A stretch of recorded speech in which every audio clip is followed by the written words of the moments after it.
Assalamualaikum warahmatullahi wabarakatuh. Selamat pagi.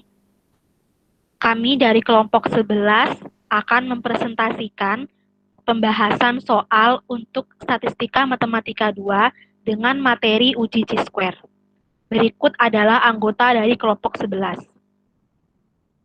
Yang pertama, dengan Fitri Laila Ramadhani, NIM 10, Azizah Wulandari, NIM 25, Rita Susanti, NIM 40, dan Diah Puspitaningrum, NIM 58. Berikut adalah soal nomor 1. Dilakukan suatu penelitian untuk mengetahui apakah distribusi wilayah untuk sewa lahan di suatu negara selama periode waktu tertentu sama dengan 3 tingkat kesuburan tanah yang berbeda.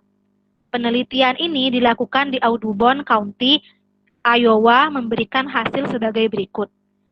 Berikut ditampilkan datanya. Kemudian, pertanyaannya adalah, ujilah hipotesis bahwa populasi multinomial adalah sama untuk 3 tingkat kesuburan tanah yang berbeda, dengan alfa sama dengan 1% atau 0,01.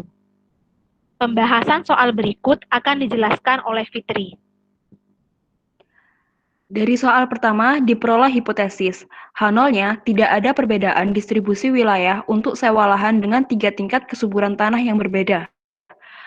Hipotesis alternatifnya, terdapat perbedaan distribusi wilayah untuk sewa lahan dengan 3 tingkat kesuburan tanah yang berbeda.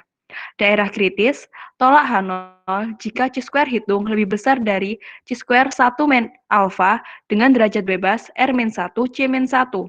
Diperoleh Chi-square hitungnya diperoleh daerah kritisnya itu 7,779. Berikut statistik ujinya. Terdapat nilai parameter kejadian, nilai harapan kejadian baris pertama, nilai harapan kejadian baris kedua, dan baris ketiga. Dapat dilihat pada tabel berikut. Chi-square hitung sama dengan sigma I sama dengan 1 sampai 3, sigma J sama dengan 1 sampai 3, OIJ min EIJ topi kuadrat per EIJ topi diperoleh nilai 1,541875. Dari Minitab diperoleh p-value 0,819. Diperoleh keputusan terima H0 karena Chi-square hitung sama dengan 1,541875 kurang dari 7,779. Maka dapat disimpulkan bahwa tidak ada perbedaan distribusi wilayah untuk sewa lahan dengan 3 tingkat kesuburan tanah yang berbeda. Untuk soal nomor 2 akan dijelaskan oleh Diah. Sebanyak 750 orang dipilih dan dikelompokkan berdasarkan pendapatan di postur tubuh sebagai sampel dari sebuah penelitian dengan data sebagai berikut.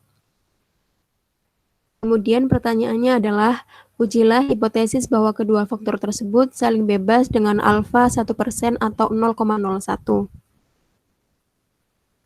Kemudian hipotesisnya, H0-nya yaitu faktor postur tubuh tidak berpengaruh terhadap pendapatan.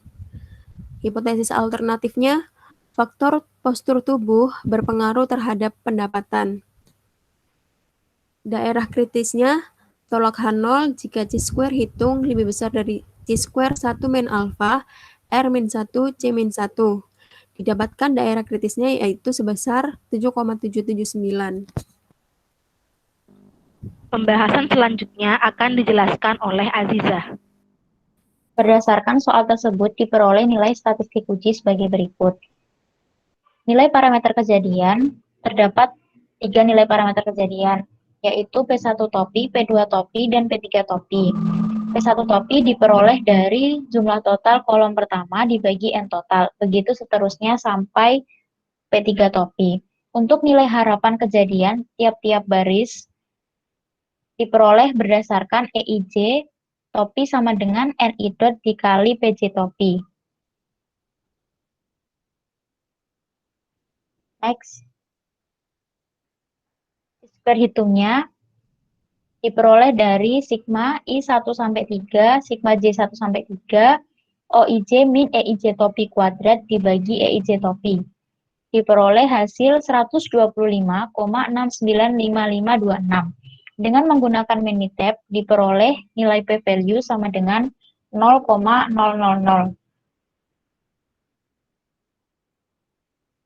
Dihasilkan sebuah keputusan yaitu tolak H0 karena nilai chi-square hitung sama dengan 125,695526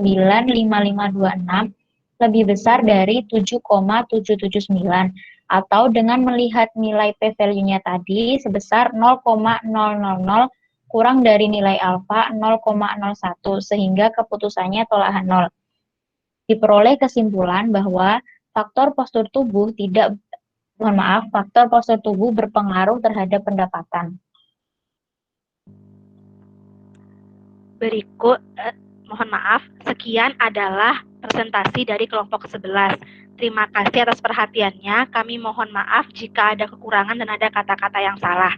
Akhirul kalam, wassalamualaikum warahmatullahi wabarakatuh.